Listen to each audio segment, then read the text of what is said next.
Hello everyone, Pinchy Productions here. Today I'm back with another very special video. A while ago I did a thing called Thomas Talk where I actually interviewed someone, and today I have a very special person that I'm interviewing. I am interviewing Carty on Twitter, also known as the guy who's making the documentary.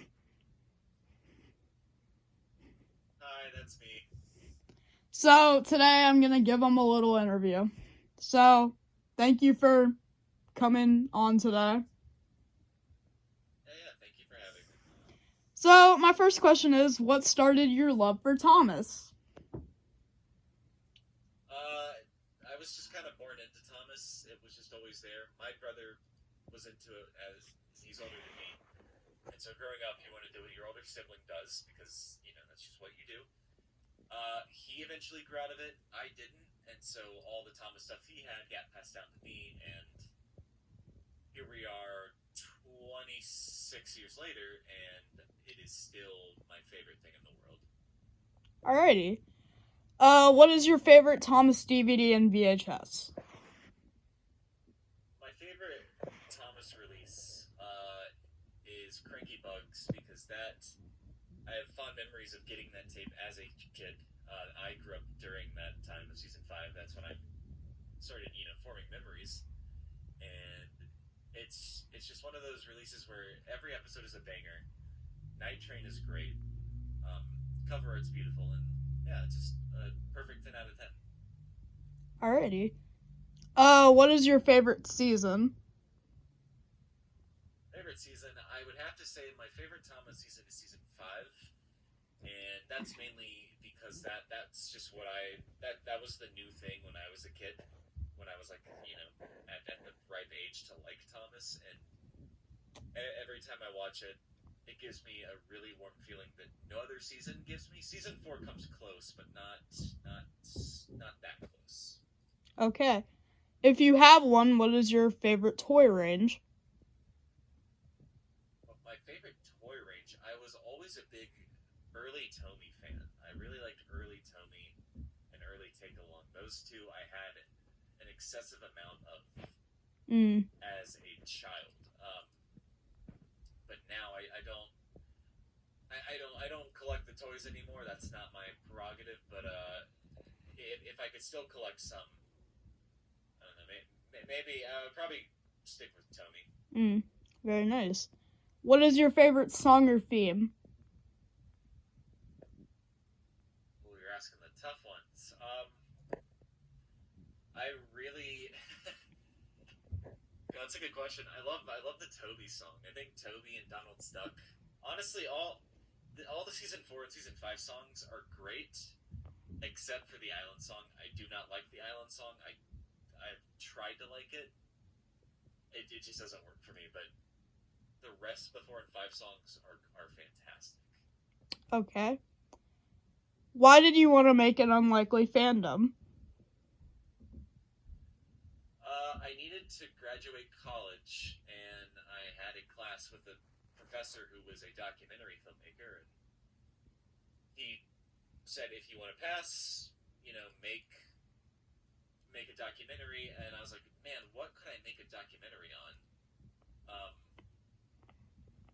And I just clicked to me one night. Man, the Thomas fandom hasn't ever had a documentary on it. The Bronies had that doc, and it was not very good. I was like, what if we did that, but better? And 4 years later, we are here.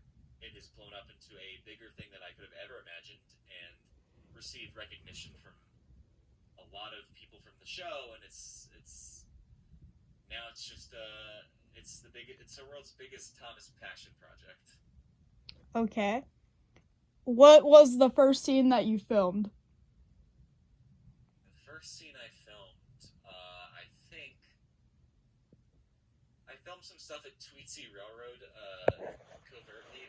None of it ended up getting used because it was just not great. But I think the next thing I shot was at a Thomas meetup, Shining Time 2019, and that was that. I think that was the first big official piece of footage we shot. Hmm. What was the last scene that you filmed? The last scene we filmed. The last scene was a bunch of Thomas VHS tapes. We were shooting B-roll for the film, footage you cover up the interviews with.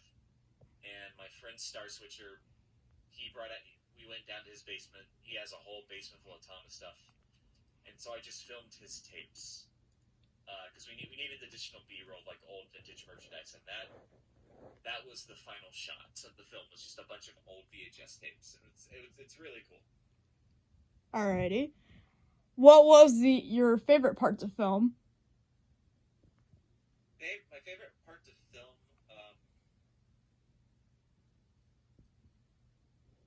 There was a moment where me and a bunch of guys got on a train at Strasbourg, and I just filmed them as the train was going, and I captured the audio, and I captured it as like a fly on the wall kind of thing, and it was just so much fun. And it turned out, you film stuff and you don't quite know what it's going to be when you film it. You just want to capture everything.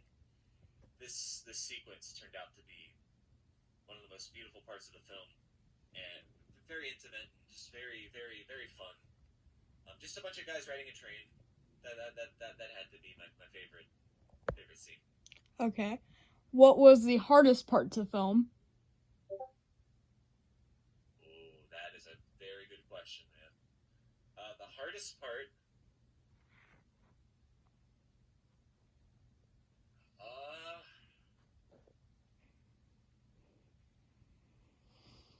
I think the hardest part was like filming at a day out with Thomas, because people were like, "Oh, what are you doing?" Like people were asking questions, and like I wanted to be like as undercover as possible and not like raise any alarms or anything, because it's like you see a guy with a giant camera at a Day Out with Thomas event, it doesn't necessarily look great. So that it's always hard filming in public like that. Can we expect a home media release? Absolutely. Because I am a home media enthusiast, there absolutely will be a DVD release, Blu-ray, and we're toying, keyword toying, with the idea of VHS right now. But that is to be determined. It would still be really cool if you made a VHS. Thank you. Believe me, I want to. It would be so much fun. Well, thank you for letting me interview you. Of course. Thank you for having me. I'm honored. You're welcome.